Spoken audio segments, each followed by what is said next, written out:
What's going on? Jake here with Uncommon EDC, taking a look at the Vanquest Dendrite. This is the large size, so if you're looking for something maybe a little bit smaller, there is a small size available as well. The large is going to run you $77, whereas the small is $65 over on the Vanquest website. So I'll be sure to link to both options in the description if this is something you're thinking about picking up. Available in 3 colors. I'm a huge fan of multicam black, so that's obviously what I went with. But if you're looking for something maybe a little bit less tactical, a little more subtle, there is a solid black option as well as a shadow gray. The shadow gray is just a solid gray option as well, so both a lot more neutral colors. The multicam black is in a 500D Cordura nylon 66. I believe that nylon 66 is just a branding. The important thing to note is that it's 500 denier Cordura. The large size has a capacity of 3.8 liters, external dimensions that are 6.5 inches tall, 10.75 inches wide, and only about 3 inches in depth, which is nice, especially if you don't overpack it. It can be less than 3 inches, so this rides really nice on the body and stays nice and flat if you don't overload it, which I really like. They advertise this as a sling bag, and it definitely works in that capacity, but I've been using it almost exclusively as a hip pack. I've just kind of found myself preferring hip packs lately, so anything I can carry as a hip pack, that's how I'm going to be carrying it, which is a big shift actually. I've always preferred sling packs over hip bags, but I've been carrying it pretty much exclusively as a hip pack, and they work great in either capacity. For our strap, we have this 1.5 inch thick seatbelt style nylon strap, Vanquest buckle here, big beefy buckle, so you can clip that on and off. And they say it expands to 54 inches in circumference, so very generous strap size. And it does come with a strap keeper, which is nice because how I have it adjusted, it ended up being too long where it actually went past all the way past the strap, and I end up folding it over and using that strap keeper to keep everything in place. So it really keeps everything nicely in place. We do have an additional 1 inch wide nylon strap here that are just basically stabilizer straps.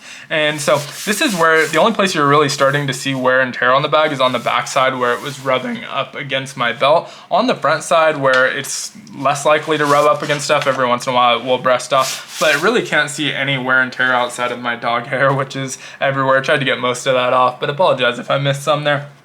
But really holding up very nicely. Before we get into the internal of the pack, I do want to look at a few more things on the external portion. So for our tag, we have this leather Vanquest tag, really nicely done, super classy looking and pretty minimal. They didn't over brand this bag and billboard it all over the place. This is the only bigger billboarding. You see it on the smaller buckles and stuff, their logos and things like that, but it is pretty subtle overall, which I appreciate. We also have these stabilizer straps, similar to the ones in the back. These ones are 1.5 inches wide though, and these I think are meant to take a little bit of the weight off to reduce wear and tear and just strain on the pack if you overload this. But it's a really nice place where you can add small pieces of gear. So if you have a flashlight or something you'd like to carry and have access to on the outside of your pack, you can slide it through here and use that pocket clip to hold it in place. And it's just a good way to carry some stuff on the outside of your pack. You also have these 2 tabs on the bottom.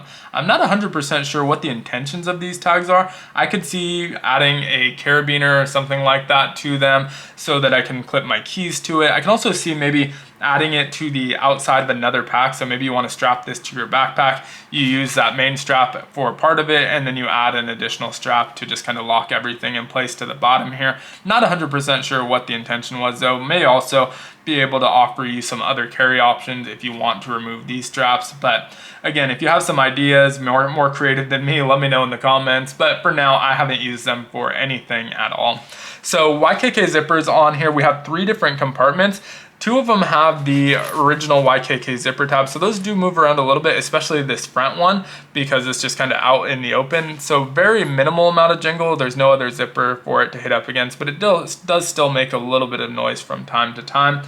The main compartment has these sort of grip it and rip it type style pulls. I don't know if they have an official name for them, but these are branded with Vanquest as well, and something I believe they offer as a standalone product that you can add on to other zippers if you'd like. And so that's nice. The back is also the YKK zipper.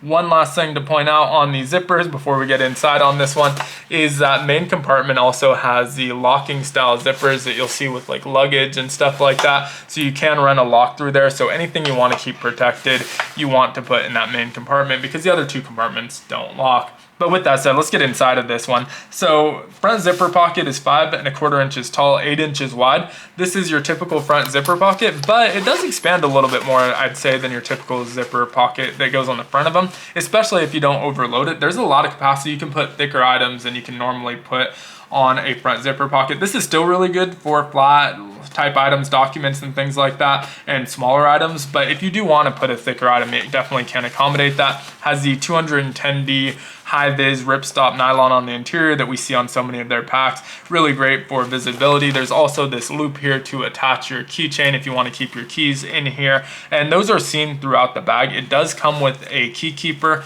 that you can clip to that. I have it on the internal portion of the bag right now, but you can swap it out here if this is where you prefer to keep your keys.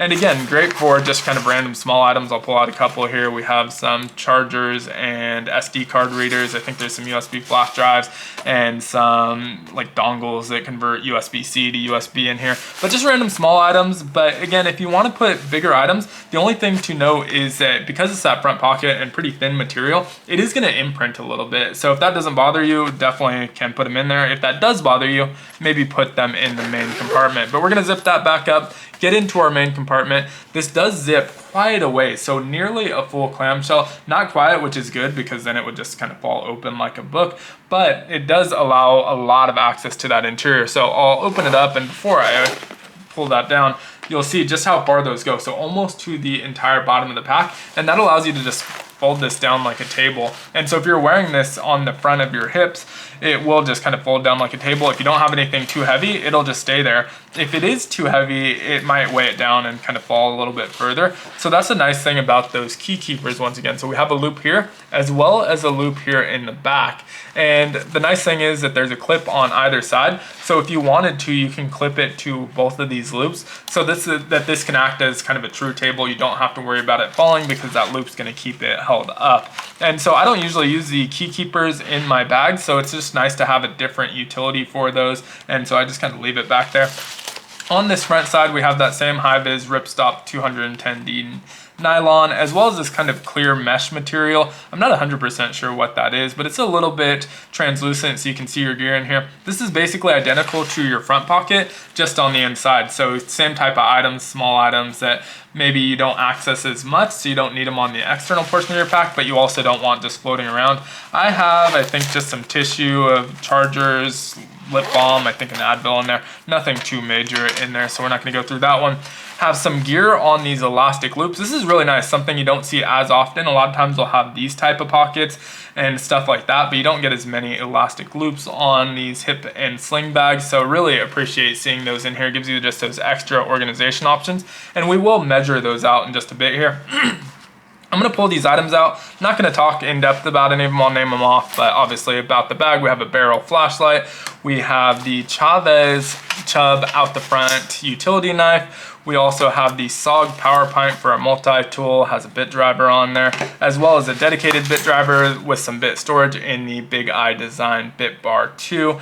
And that's all I have in the loops. Behind that, you'll see we have this one major pocket and then these two smaller pockets. Before we get into those though, I did want to just show how far this bottom expands, because we have this nice platform on the bottom where we can set thicker items in, and that goes all the way about 3 inches or so. So you can put really wide items in here. Typically in this main compartment, because I'll have gear right there, I'll put just my phone facing away from the gear with the screen obviously, and then my wallet and nothing else. So they're just kind of on their own in there, but it's big enough. I use a Sony ZV-1 for my camera that fits in here. It's not one with like a separate lens. I would imagine if you remove the lens on your camera, you can probably fit a lot of cameras in here as well. Just a nice thick area, and allows you to add quite a bit in there. Again, the more you pack it out, the farther it's going to sit on your body, so I do prefer a little bit more of a minimal carry, but I do like having that option. These back pockets are really great for just kind of random items. I would think a really good use for this would be like a battery backup. I have one in here. It's just a little bit too big, the one that I mainly use. This one is from Lander. It has wireless charging, and you can see just a hair wide. If it were a little bit smaller, it would probably fit, and so I think that would be a really good use case for those pockets, but plenty of different options. I tend to use them as almost a wild card pocket, just whatever I'm carrying for the day. Right next to that, I have a Zippo and an Everyday Adventure Co. slip. And that's it in these pockets. And then you have this wider pocket in here. And so right now in that wider pocket, all I have is a Write in the Rain and a Bastion pen. But I did want to show off that back material, which is no longer that ripstop nylon. And so this is this ultra soft material that's gonna be kind of scratch resistant. So if you wanna put something with the screen, like your tablet or e-readers, things like that, you can put the screen facing there and not worry about it scratching them up. But it also doubles as hook and loop. So you can add organizer straps or holsters. So if you have like a range hole punch that you wanna put in there, you can definitely do that. Now does not have a dedicated concealed carry pocket. So this is the place you'd want to put it. It also has those grip it and rip it zippers that I alluded to earlier, and so going to be the quick access pocket, but it's also the same pocket as everything else. So maybe not the perfect pack for concealed carry, but if you are looking for a pack that can also happen to conceal carry, I think it's a decent option there. Now we'll zip that up and get into our last pocket, which is on the back, the same one that we see on most. This is our concealed back pocket. 5.5 inches in height, goes 9 inches wide. And again, for small flat objects, I always say on these back pockets, I really don't like to put anything that has any sort of weird shape. It's small flat objects, cloths. Right now I think I just have a Hank in here. Yeah, Gondek EDC Hank, and it does have that high-vis nylon as well, YKK zipper, same one we see on the front. But I don't like to put anything bulky or weird back here because this is a part that's going to be sitting on your body and you feel it if it's bulky and just kind of extending out. And so just prefer to kind of keep that pretty minimal, but it is an option as well. That's everything for this pack. Would love to know your thoughts down in the comments below. Again, I'll leave links in the description if it's something you're interested in picking up. But hope you enjoyed the video. If you did, consider liking, commenting, subscribing, or joining the channel as a member. All help the channel out a ton, and I hope you have a great one. Take care.